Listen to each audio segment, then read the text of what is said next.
এই বয়স্ক মানুষ পড়ছে না, ওনারা তুলেন তুলেন তুলেন। হ্যাঁ এই রে গাড়ি থেকে পড়ে গেছে রে, ইস রে, হাত পা ভেঙে গেল নাকি? মাথার মধ্যে বাড়িটা লাগছে, উনি মাথাটা ই হয়ে গেছে আর কি। বসেন বসেন বসেন। বিষ খেয়ে মরে গেছে? বিষ খেয়ে যায় মরে গেছে, তার দেখার দরকারটা কি? বিষ খেয়ে সে তো এমনি দুনিয়ায় বাঁচতে চায় নাই, সে বাঁচতে চাইলে তো আর মরতো না। তাহলে ওরম আমিও তো ওরম রাগের মাতালে আমি ওই হেসুমটা বেটার মায়া করুম নে, স্বামীর মায়া কিসের? আমার আমি এত কষ্ট করে গরু বাছুর ফালছি, বড়ি বেরি ফালছি, ছাগল মাগল ফালছি, তাই আমি বেঁচে তোরে আমি দিনকে।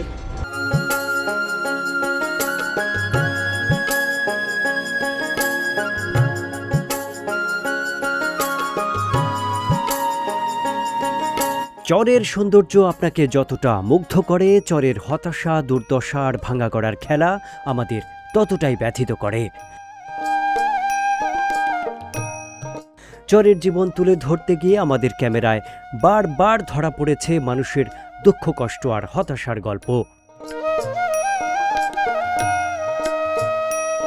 আজ আমরা এসেছি এমনই এক প্রত্যন্ত চরে। নদী ভাঙনে সর্বস্ব হারিয়ে একসময় যেখানে তাদের ঘরবাড়ি ছিল, সেখান থেকে ছিন্ন ভিন্ন হয়ে এই নতুন চরে এসে বসতি স্থাপন করেছেন। কিন্তু এখানে কোনো রাস্তাঘাট নেই, নেই কোনো চিকিৎসা এবং শিক্ষার ব্যবস্থা। তারপরেও এই মানুষগুলো এখানেই জীবন গড়ে তুলেছেন। কেন, কিভাবে চলছে তাদের জীবন, আর এত সব প্রতিকূলতার মধ্যেও বেঁচে থাকার এই সংগ্রামটাই আজ আপনাদের সামনে তুলে ধরব।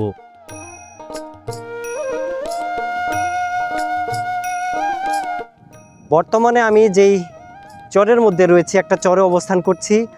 আমার দুই পাশেই একেবারে অবারিত মাঠ, সবুজের সমারোহ, ধান ক্ষেতের মধ্যে সবুজের ঢেউ খেলে যাচ্ছে। তার মধ্যে সুন্দর সাদা মেঠো পথ, একটা রাস্তা, সেই রাস্তা দিয়ে হেঁটে যাচ্ছি এবং এই রাস্তার আশেপাশে এই চরে যারা বসবাস করছে তাদের সাথে কথা বলছি, তাদের সাথে গল্প করছি এবং সেই গল্পগুলোই আপনাদেরকে শোনানোর জন্য আজকে চলে এসেছি কবিরপুর চরে।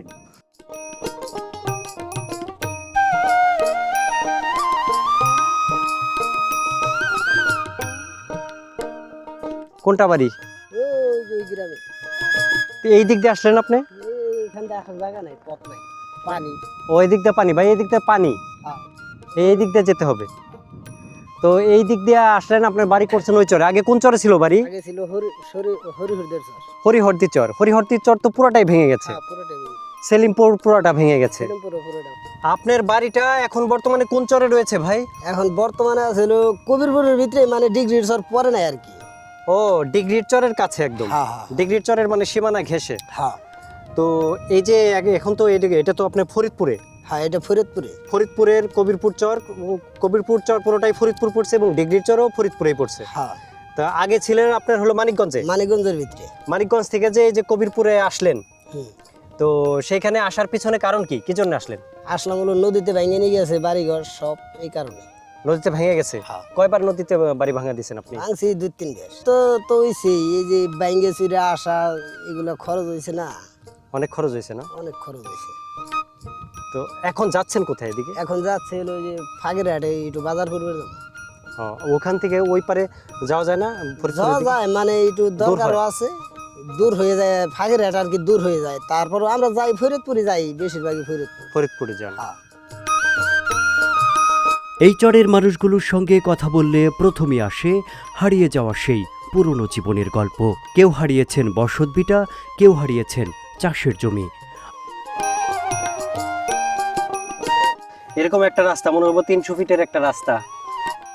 এরকমই ব্যাপারটা হলো, এই ভাই আমাকে জানালো তথ্যটা, এটা একজনের জমি যে আসলে চাষাবাদ করে নাই, না চাষাবাদ করে নাই, এই যেভাবে ফেলে রাখছে পুরা জমিটা তার, একটা যে লোকের, সেই লোক পুরো জমিটা এইভাবে ফেলে রাখছে এবং এটা দেখা যাচ্ছে সেই 300 ফিট রাস্তা ঢাকার, সেরকম বিশাল একটা জায়গা এরকম ফাঁকা।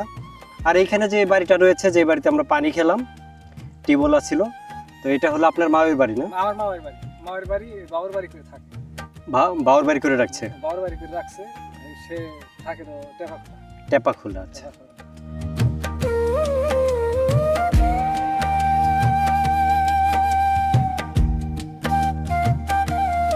এই চরে কি আপনি আগে থেকেই ছিলেন না এখানে নতুন এসে বাড়ি করছেন?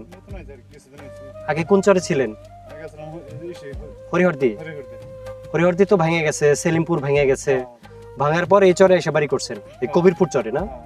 মানে গরু বাছুর আগে ওইখানে পালতে পারতেন না, তো ছেড়ে না না, এখান তো ছেড়ে পালতে পারেন। হ্যাঁ ছেড়ে পালা যায়। তো আপনাকে এই যে বোঝা মাথায় একটু কথা বলতেছি, একটু কষ্ট দিচ্ছি আর কি। না আর কি কষ্ট। তো এই যে এই চরে এসে কেমন লাগছে? ও আগের চরে ভালো ছিলেন না এখানে ভালো আছেন? আগে আর কি কারেন্টের না ছিল ওখানে, আর কি কারেন্টের বাতি একটু ভালো ছিল, মানে কারেন্টের বাতিগুলো ছিল, আলোতে থাকতে পারতেন, আলোতে থাকতে ফ্রিজ পারতাম। চালাতে পারতেন। বাজার ঘাটে ছিল, এখানে কষ্ট হয়, ওদিকে যাইতে হয় কবিরপুর নাহলে সেম্বি ঘাটে। সিএমবি ঘাট তো এখান থেকে ওই দিকে, হ্যাঁ এই যে এনতে খেলা যায়, এই যে গ্রামের মধ্যে। এই গ্রামের ওই পাশে খেয়া আছে। হ্যাঁ এই যে এই গ্রামের খাল এনতে ঘুরে যায়। কিন্তু খেয়া নাকি ওই দিক থেকে উঠতে হয়? না না, এদিকে আছে, এই গ্রামের জন্য এদিকে একটা লাগাইছি খাল। আচ্ছা, এনকার বাড়ি ওই জন্যই আমরা দুপুর। ওখান থেকে আপনি সিএমবি ঘাটে যেতে, এখান থেকে সিএমবি ঘাট যেতে কত সময় লাগবে? কত তাও আধা ঘন্টা লাগবে। আধা ঘন্টা লাগবে? হ্যাঁ। তার মানে আমি একেবারে ফরিদপুরের একদম লাস্ট বর্ডারে চলে আসছি কিন্তু মানিকগঞ্জ দিয়ে, ওই দিক দিয়ে হুম, এদিকে চলে আসছি। আপনি যে এইখানে এই চরে এসে বাড়ি করছেন এবং এই যে কবিরপুর চরে এসে গরু বাছুর পালছেন, এখানে কেমন লাগছে মূলত? খারাপ না। আপনার বাড়ি ঘর কয়টা ভাঙছে, কয়বার ভাঙছিল? আমার বয়সে আমি 4 ভাঙ্গা দিয়েছি। 4 ভাঙা দিয়েছেন আপনার বয়সেই? হ্যাঁ আমার বয়সে। আপনার বাবার বয়স পর্যন্ত তাহলে তো মনে হয় আরো বেশি হবে। হ্যাঁ বেশি হবে। আমি মনে মনে হরিহরদা দিকে আইছি, নতুন হাটে আইছিলাম, জয়পুর আসলো, সিলিমপুর আসলো বাড়ি, 4 ভাঙ্গা দিয়েছি। এটা দিয়ে 4 ভাঙ্গার। আচ্ছা, ঘর দিয়ে এই 2 ভাঙ্গা দিয়েছি, 2-3 ঘর 3 ভাঙ্গা হইলো। তো এখানে গরু পালছেন কয়টা? 4টা, 2টা বেঁচে থেয়েছি এবার ঢাকা নিয়ে। ওই হাটে হ্যাঁ কোরবানির সময় হ্যাঁ, লাখ 2 বেচছিলাম। লাখ 2 বেচছিলেন? হ্যাঁ যাই হোক, এই চরে থাকলে মানে খুব আরামে গরু পালা যায় হ্যাঁ হ্যাঁ, এবং ঘাস পাওয়া যায় প্রচুর পরিমাণে, তাই না? ঘাস আছে, ঘাস আছে প্রচুর পরিমাণে। আপনার বাড়ি কোনটা এখানে? ওই যে ফাঁকাটা। ওই যে ফাঁকা বাড়িটা, হ্যাঁ ওই ফাঁকাটা। ওই যে 2টা 4 চালের ঘর, হ্যাঁ হ্যাঁ ওইটা না? ওইটা। বাড়িতে আছে না মা বোনরা আছে না সবাই? হ্যাঁ সকলে আছে, সবাই আছে। বোন সব বিয়ে হয়ে গেছে, 2 ভাই বিয়ে করছি। হুম, 2 ভাই কি এক জায়গায় আসছেন? হ্যাঁ এক জায়গায়। ওই এক ঘর আপনার, এক ঘর ভাইয়ের? হ্যাঁ হ্যাঁ, আমার থাপড়া ওই ভাইয়ের ট্রেনিং করার মুরব্বী থাকে ওই পুরানটা। আচ্ছা আচ্ছা আচ্ছা।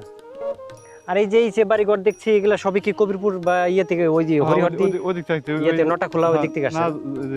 জয়পুর থেকে আসছি। জয়পুর, হ্যাঁ, তারপরে হরিহরদি, সেলিমপুর, হ্যাঁ ওই চর থেকে আসছে। হ্যাঁ হরিহরদিতে ভাঙতে ভাঙতে এদিকে আসছি। এই চরের বেশিরভাগ মানুষই এরকম। হ্যাঁ হ্যাঁ ঠিক আছে ভাই, আপনাকে বেশিক্ষণ ওয়েট করাবো না, কারণ আপনি হ্যালো। এই বোঝা মাথায় নিয়ে আছেন, তো এই জন্য ঠিক আছে ভাইজান, ভালো থাকবেন, আপনার জন্য দোয়া রাখতো। এই চরের মানুষজন আসলেই অনেক কষ্ট করে তারা এই চরে এসে আবার নতুন করে বসতি স্থাপন করেছে। আগে অনেকেই সেলিমপুর চরে ছিল, হরিহরদি চরে ছিল, কেউ বা ছিল আবার নটাখোলা চরে। যে অংশটা ভেঙে গেছে সেখান থেকে এসে নতুন করে বসতি স্থাপন করেছে এই কবিরপুর চরে। হ্যাঁ,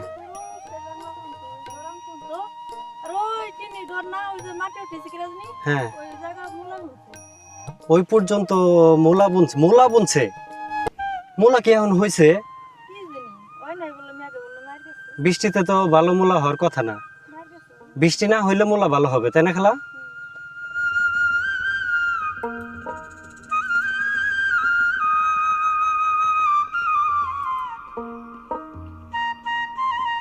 আবার কারো চোখের সামনে নদী গর্ভে বিলীন হয়ে গেছে বছরের পর বছর ধরে গড়ে তোলা তার স্বপ্নের বাড়িঘর।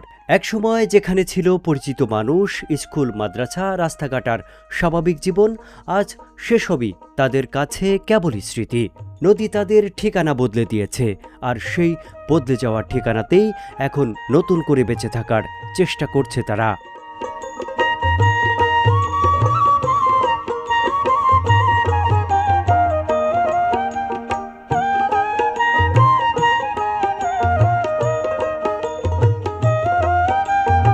আপনার বাড়িটা আগে কোথায় ছিল ভাইয়া? আর সৃষ্টে সেলিমপুর, আগাছ হলো জয়পুর।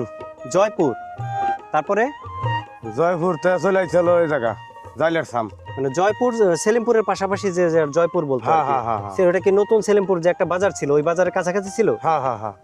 তো ওখান থেকে আসলেন কেন, এদিকে আসলেন কেন? নদী ভাঙি গেছে, করবি যাম কোন জায়গা? ওই আগেরটা ভেঙে গেছে? হ্যাঁ ভাঙি গেছে তো এই জায়গায় আইছি। এই জায়গায় আপনার কোন পাড়াটা আপনার বাড়ি একটু এই দেখান। যে বাসা, এই যে টিনিগর না, হ্যাঁ, টিনিগর তল ভিতরে দেখুন পত্রতে ছই ছইলা বাড়িটা আমার। ও আচ্ছা আচ্ছা, তার মানে সেই ইয়ে থেকে তো আপনার বেশ দূর, মোটামুটি ওখান থেকে 20-25 কিলো দূরে এখানে আসলেন। হ্যাঁ এইখানে আসলেন যে এসে বাড়ি করলেন, এটা কি ভাঙার সম্ভাবনা আছে? এখানে তো নদী নেই আশেপাশে, না? আশেপাশে নদীর ভিতরে একটু ফাঁকে যাইতেছে নদী, ওই প্রায় 3-4 কিলো ফাঁকে। কিন্তু ওটা তো ছোট নদী মনে হয়, ছোট নদী, মেন বড় নদী তো ওই পারে, ওই পারে, হ্যাঁ উত্তর পারে। করতে পারে। তার মানে এগুলা ভাঙার সম্ভাবনা খুবই কম। হ্যাঁ এখানে হয়তো আপনারা 20-30 বছর থাকতে পারবেন। ওই তত দূর কই না, এটা তো মোটামুটি 10-12 বছর থাকতে পারে, তো তাল্লাই দিন না। আচ্ছা আচ্ছা, তো এখন চলেন কিভাবে? ওখানে কি করতেন আর এখানে কি এনে করেন? ভাই বেকারি, কাম কাজ নাই দেশে, এনে ঘুরি খাই।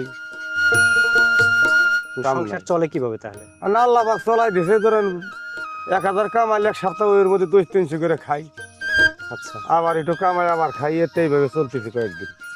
নতুন বাড়ি ঘর করছে, একটু আপনার নানি বেকার। এখানে ওখান থেকে এখানে আসতে কি অনেক খরচ গেছে আপনার? হ্যাঁ 80,000 টাকা আনছি। এই মাল সামান আনছেন, নতুন করে আবার ভাঙে বানাইছেন। পরে দূরে নিছি, হুম, মিস্ত্রি নিয়ে তাতে 80,000 গেছে। আচ্ছা আচ্ছা। তো এখন এটা তো আসছেন, আগে তো ছিলেন মানিকগঞ্জে, হ্যাঁ মানে এখন তো চলে আসছেন ফরিদপুরে। ফরিদপুরের ভিতরে আছে এখন তো এখানে আপনারা বাজার ঘাট কোন জায়গা থেকে করেন? সিমনিঘাট। সিএমবি ঘাট। হ্যাঁ তো এই যে বিশাল চর, এই চরটা তো একেবারে বিশাল, মানে হাজার হাজার বিঘা জমি পড়ে আছে। হ্যাঁ এখানে আপনারা চাইলে কিন্তু এই যে এখান থেকে তো অনেকে গরু পালতেছে, আপনারা গরু পালেন না? হ্যাঁ গরু পালি, কয়টা গরু পালেন? গরু আছে হলো 3টে। 3টা গরু পালেন, আচ্ছা। তো এই যে আপনারা যে এখানে চলে আসছেন, এখানে মানে নতুন জায়গায় বাড়িঘর করছেন, আপনাদের সন্তানাদিরা পড়াশোনা করছে কোথায়? আপনাদের বাচ্চা কাচ্চা যারা আছে, পড়াশোনা বন্ধু।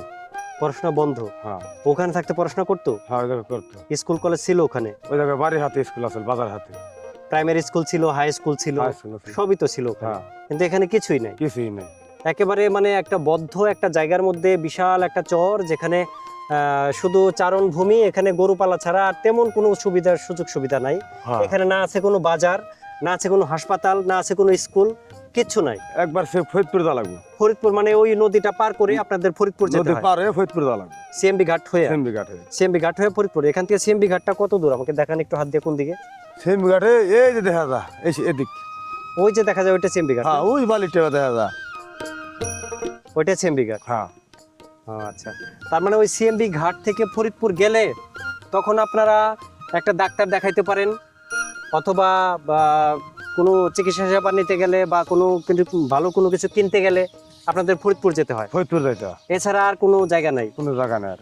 কারণ এদিকে যে তো ভালো কিছু নাই, না। তাহলে মানিকগঞ্জ যাইতে হবে, মানিকগঞ্জ যাইতে হবে, মানে ঝিটকা যাইতে হয়, জিটকে যাইতে তাছাড়া কোনো উপায় নাই। আর ঝিটকার থেকে তো এটা কাছে, কাছে, বিশাল এখানে মাঠ। চাইলে মানে বিশাল, মানে হাজার হাজার বিঘা জমি। এই যে এখানে যে এত বড় মাঠ ভাই, এখানে কেউ জমি চাইলে কি শনকরা নিতে পারবে না? হ্যাঁ যাইব, শনকরা নেওয়া যায়? না যা। তাও কিরকম দামে এখানে জমি শনকরা নেওয়া যায়? জমি বুঝে ভাই, বালি বুঝ আছে 4,000 আছে, 5,000 আছে, 7,000 আছে, 6,000 আছে। মানে 4,000 থেকে শুরু করে হ্যাঁ 6,000, 7,000, 8,000-এও আছে। 8,000 আছে মানে যেগুলোতে বেশি শস্য হয় বা ফসল। জমি উঁচু, সেগুলোর দাম বেশি একটু, হ্যাঁ না? এখানে দাম বেশি, আর যেগুলোর মধ্যে বালু বেশি, এখানে দাম একটু কম। সেগুলোর দাম কম। তো এখানে কেউ যদি মানে 20-30 বিঘা, অনেকে 100 বিঘা, অনেকে 1000 বিঘা জমি নিতে চায়, নিয়ে তারা বড় করে খামার করতে চায়, বাগান বাড়ি করতে চায়, বা বিভিন্ন মিল ফ্যাক্টরি করতে চায়, তারা করতে পারবে না এখানে এসে? পারবো, ওই জমি এলাকা যাওয়া লাগবো। জমি আলার কাছ থেকে নিয়ে ইজিলি এখানে করতে পারবে। হ্যাঁ জমি এলাকা কাছে যাই কিনে যদি জমি আমরা 50 বিঘা কিনুম, তাহলে করে পারবো। মানে সেটা তো শন করাও নেওয়া যায়, আবার শন করা চাইলে যায়। শন করাও নেওয়া যায়, চাইলে আবার সাপ কবলা কেনাও যায়। কিনা যা, এখানে আপনি যে বাড়ি করছেন, এটা কি কেনা করছেন না শন করা এটা নিছেন? শোন করা নিয়ে করছি। কত করে নিছেন শন করা? 1 বিঘা নিছি 10,000। 1 বিঘা 10,000। হ্যাঁ তো এখানে তো অনেক উঁচু জায়গা, মানে তেমন এই যে এইসব জায়গায়, এইসব ল্যান্ডগুলো তো অনেক উঁচু, এই ভূমিগুলা। তো উঁচু জায়গায় নিলে তো বাড়িঘর খুব বেশি উঁচা করা লাগে না। ও, পানি তো কমে গেছে। পানি তো এবার মানে কয়েক বছর যাবত পানি হচ্ছে না। হ্যাঁ আগের মতো পানি হলে এইসব চর ডুবে যাবে। ডুবে যাবে, আগের মতো পানি তো আর এখন হয় না। হয় না। ভারত পানি আটকায় দেয়, পানি তো আসতে দেয় না আমাদের এদিকে। যদি শনকরা নিতে নেওয়া যায় এখানে এসে, তাহলে আমাদের অনেক দর্শক শ্রোতা আছে যারা এসে জমি শনকরা নিয়ে তারা খামার, চাষাবাদ অথবা বিভিন্ন ধরনের প্রজেক্ট করতে চায় চরের মাঝে আসে। সেটা করলে তো আপনাদের জন্য সুবিধা হবে, সুবিধা। আপনাদের একটা কাজের জায়গা হবে, একটা কর্মসংস্থান হবে, সেখানে কাজ করে 2 পয়সা ইনকাম করতে পারবেন, তাই না? আপনাদের জন্য ভালো না সেটা করলে? হ্যাঁ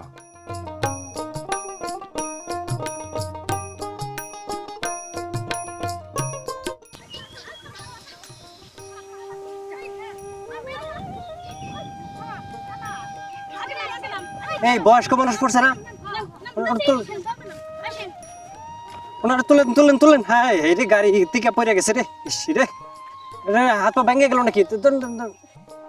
ইস রে, বেকার গাড়ি থেকে পড়ে গেল। হাতটা ধরেন, হাতটা ধরেন, হাতটা টান দেন, টান দেন, ওই হাতটা টান দেন। ইস রে, পায়ে ব্যথা হয়েছে না? পায়ে ব্যথা হয়েছে না? মাথা ব্যথা হয়েছে না? আরে তা আপনারা শক্ত করে ধরবেন না। ইস রে, এরকম পয়রাটা গেল। আচ্ছা এই ছায়ের মধ্যে এই যে গাছের নিচে এসে বসেন, আগে বসেন। না না না, এই গাছের নিচে বসেন, আগে বসেন। এই গাছের নিচে বসেন। এই যে যেখানেই আছে, এই যে গাছ আছে, গাছের নিচে বসেন। ঠান্ডা আছে, মাথার মধ্যে বাড়িটা লাগছে, মাথার মধ্যে বাড়িটা লাগছে, উনি মাথাটা ই হয়ে গেছে আর কি। বসেন বসেন বসেন, বসেন। আরে মাথার মধ্যে বাড়ি লাগছে, মাথায় মাথায় বাড়ি লাগছে। আরে ঘোড়ার গাড়িতে থেকে পড়ছে আর মাথার মধ্যে বাড়িটা লাগলো। মাথার মধ্যে লাগছিল না?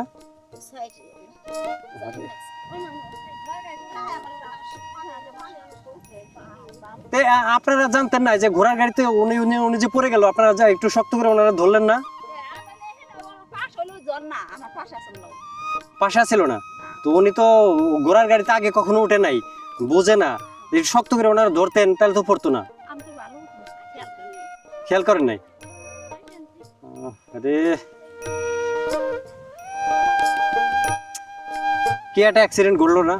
মানে যদি হাত পা যদি তো ভালো, তো হাত পা ভাঙে নাই, হাত পা ভাঙলে তো একটা মুশকিল হয়ে যাইতো। ঘোড়ার গাড়িতে করে কোথায় যাচ্ছিলেন খালা? আমরা যাবো ওই মরা দেখবেন। কোথায় মরছে? ওই যে তালতলা। কিভাবে মরলো? এই লো, যে গলায় বিষ খেয়ে। বিষ খেয়ে মরে গেছে? হ্যাঁ। বিষ খেয়ে যে মরে গেছে, তার দেখার দরকারটা কি? যে বিষ খেয়ে সে তো এমনি দুনিয়ায় বাঁচতে চায় নাই, সে বাঁচতে চাইলে তো আর মরতো না। বাঁচপের চায় নাই, ভালো কথা। বাঁচপের চায় নাই, তার দুইটা মেয়ে আছে, একটা মেয়ে একটা ছাওয়াল আছে, তারপরে তার স্বামী আছে, বাড়ি গরু বাছর আছে, অনেক কিছু। বললো কেন? মানে কি কোন দুঃখে বিষ খাইলো সে? আরে বেড়া যে ফিরাস খেলাইছে, তা কি করছে আল্লাহ মাউথে জানে। ও কি করছে হ্যাঁ। মানে তারাই জানে ভালো। এই তাই নিয়ে দুইজনে গন্ডগোল করছে। ওই ফেরেশ খেলাই তো, টাকা দিয়ে টাচ খেলতো মনে হয়, তাই নিয়ে গন্ডগোল মানে করছে। যাকে বলে জুয়া খেলা। হ্যাঁ, এই তাই খেলাইছে না কি করছে তা ওরাই জানে। আমরা আন্দাজি কি কম, আমরা আন্দাজি কি কম। আন্দাজে কি করবেন সেটাই না, যাই না কথা বলা ঠিক না। না, যেহেতু মানে একটা আর কি ঘটনা ঘটছে। শুনলাম যে গরু বেচছে দেহে, বাড়িতে এরা দুইটা গরু বেচছে। হ্যাঁ। দুইটা গরু বেচছে কি করবো, মানে বিটি তো সেই রাগারাই করছে, বেটা থেকে রাগারাই করার পর আজকে জানি আপনার অনেক কিছু কবের পারে, বাড়ির জিনিস ক্ষতি করলে অনেক কিছু কবের পারে। হ্যাঁ, কইতেই পারে। তাহলে ওরম আমিও তো ওরম রাগের মাতালে আমি ওই বেটার মায়া করুম নে, হ্যাঁ, স্বামীর মায়া কিসের? আমার আমি এত কষ্ট করে গরু বাছুর ফালছি, বড়ি বেরি ফালছি, ছাগল মাগল ফালছি, হ্যাঁ। তাই আমি বেঁচে তোরে আমি দিনকে না দিমতাও যদি কাজে লাগায়, সে যদি জুয়া খেলে এটা দিয়ে, তাহলে তো ওই টাকা কেউ দিবে না। না না না, সে টাকা দিয়ে জুয়া খেলে যদি টাকা নষ্ট করে, যদি আমি টেহা দিলাম তোরে, তুই তো আমারে ওই টেহা দে অন্য কাজ করে তোর আমার কামের জিনিস নিলি, আমার দেখাইলি যে আমি এই জায়গাটুকু রাখছি, কি একটা বাড়ি করছি, একটা ঘর করছি, ওইটা হইলো আমি খুশি হয়ে দিব। খুশি হয়ে দিব, রাইট। তা যে যাকে আমার কামের জিনিস তো করতেছে, কি এরা এরা জিনিস খোয়াই, এরা জিনিস করা লাগে। এল্লা বেড়া তো করা পারবো না, একটা জিনিস খোয়াইলে একটা জিনিস করা পারবো। আজকে আপনি যদি এই যে কোনো কামের জিনিস হেনাইছেন, এনাইছে আপনি যদি বাড়ি থেকে ক্ষতি করেন, বাড়িতে যাই হেরে, তাহলে আপনি কত ভালোবাসবো বাড়িতে সবাই। ভাই যে কাজ করতে আসছি, যদি ইনকাম না হয় তাহলে তো আরো বকবো যে কি করো না করো, টাকা নিয়ে খালি নষ্ট করো। সেটাই, আপনি একবারে সঠিক কথা বলছেন। এটা সবাই, এটা সবাই। সে তার তাহলে দুঃখে, মানে এই যে স্বামীতে সবকিছু নষ্ট করতেছে, সেই দুঃখে ক্ষোভে মনে হয় মারা গেছে না? যে সবকিছু এত কষ্টের জিনিস, আমি এত কষ্টের সংসার, এত কিছু করে গরু পালছি, সেই গরুগুলা সে বিক্রি করে দিল, বিক্রি করে সে জুয়া খেলতেছে, আমার এই জীবনই আমি আর রাখবো না, এই দুঃখেই মারা গেছে। আচ্ছা আচ্ছা।